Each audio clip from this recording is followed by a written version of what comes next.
नमस्कार, आप देख रहे हैं झारखंड सवेरा यूट्यूब न्यूज चैनल। भारत ने आतंकवाद के खिलाफ बड़ी कार्रवाई करते हुए बुधवार रात 1:30 बजे आतंकी ठिकानों पर एयर स्ट्राइक की। भारत ने आतंकवाद के खिलाफ एक बड़ी कार्रवाई करते हुए पाकिस्तान और पाक अधिकृत कश्मीर (POK) में फैले आतंकी ठिकानों पर हवाई हमले किए। इस ऑपरेशन को ऑपरेशन सिंदूर नाम दिया गया, जो तीनों सेनाओं का एक संयुक्त अभियान था। भारतीय सेनाओं ने पाकिस्तान में स्थित 4 और POK में स्थित 5 आतंकी ठिकानों को निशाना बनाया। वहीं रक्षा मंत्री राजनाथ सिंह ने तीनों सेना प्रमुखों से बात की। स्ट्राइक के बाद मौजूदा हालात की समीक्षा की, साथ ही रक्षा मंत्री ने तीनों सेना प्रमुखों को ऑपरेशन सिंदूर की दी बधाई। भारतीय खुफिया एजेंसी रॉ ने इन सभी ठिकानों की सटीक पहचान की थी, जिसके बाद पूरी योजना के साथ लश्कर-ए-तैयबा और जैश-ए-मोहम्मद जैसे आतंकी संगठनों के ठिकानों पर हमला किया गया।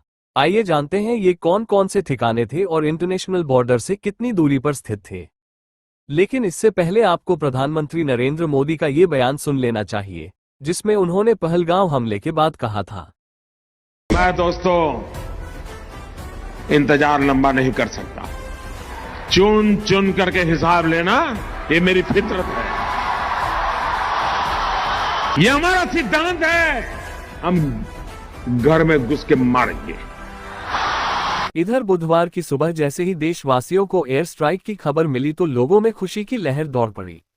पहलगाम आतंकी हमले में मारे गए संतोष जगदाले की बेटी असावरी जगदाले ने कहा, ऑपरेशन का नाम सुनकर मैं बहुत रोई। यह आतंकवादियों द्वारा मारे गए लोगों के लिए सच्ची श्रद्धांजलि है।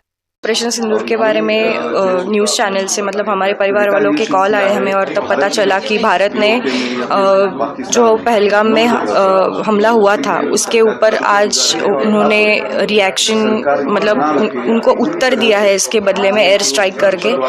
पहले तो मिशन का नाम सुन के हम लोगों को बहुत मतलब मैं तो बहुत रो रही थी सुन के, क्योंकि मुझे याद है जिस दिन अमित शाह जी आए थे श्रीनगर, जो लोग वीर मरण जिनको प्राप्त हुआ उनको श्रद्धांजलि देने के लिए, उस दिन सब बहनें उनको बोल रही थी कि हम भारत की बहनें हैं, हम आपकी बहनें, और हम लोगों से हमारे पतियों को छीन लिया है। तो मुझे लगता है शायद उसी वजह से ये ऑपरेशन का नाम सिंदूर रखा गया होगा कि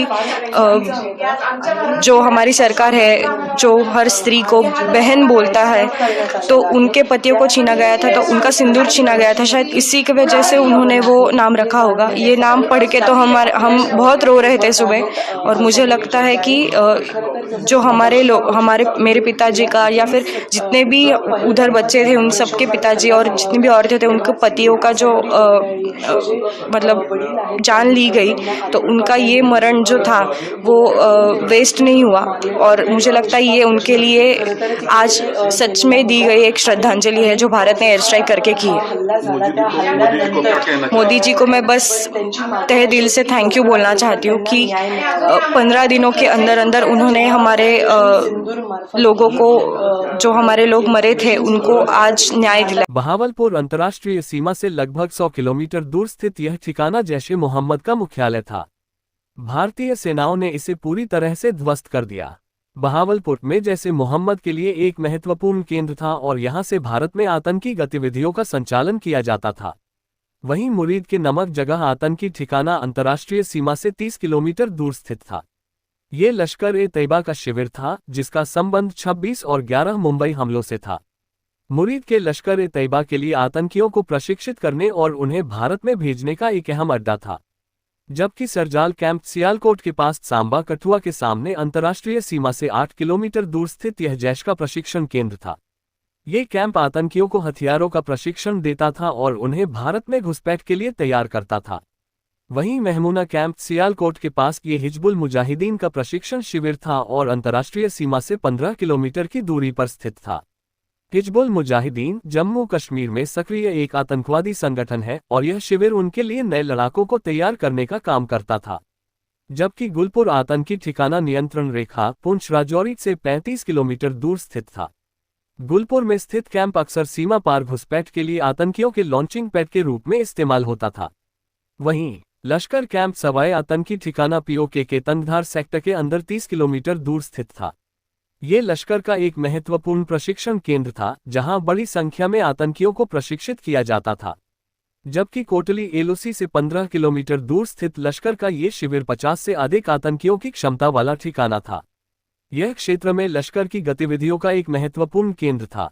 वहीं बरनाला कैंप आतंकी ठिकाना KLOC से 10 किलोमीटर दूर स्थित था। ये कैंप सीमा पार घुसपैठ की योजना बनाने और उसे अंजाम देने के लिए जाना जाता था। ऑपरेशन सिंदूर के तहत 9 जगहों को टारगेट किया गया।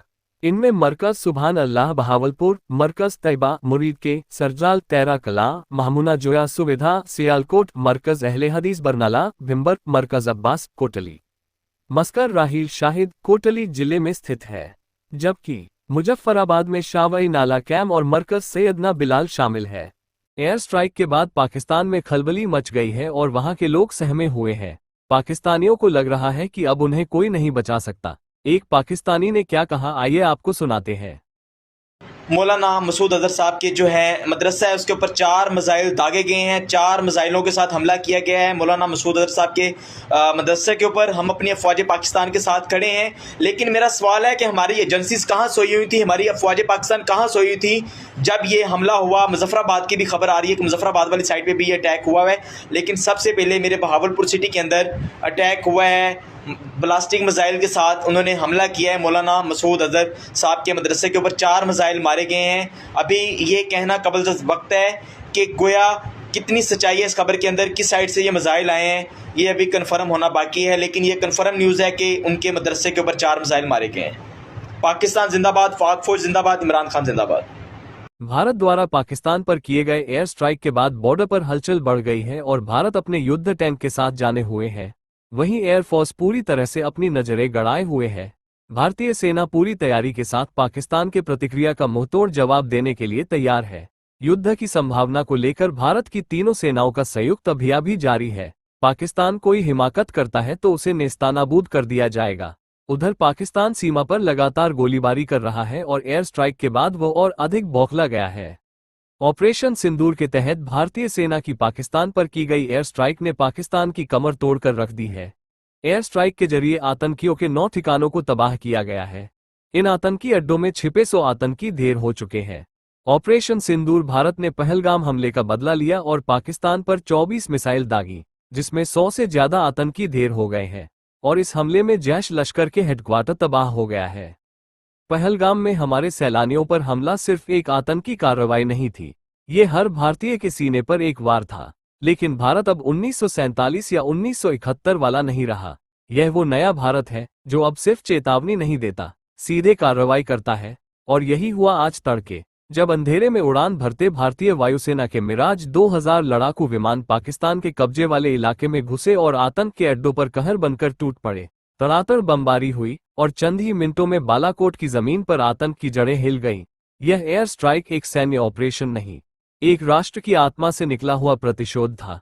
हर उस देशवासियों के लिए जिसने पहलगाम में प्राण गंवाए, हर उस माँ के लिए जिसने बेटे को तिरंगे में लिपटे देखा, और हर उस भारतीय के लिए जिसके दिल में गुस्सा था और आंखों में आंसू।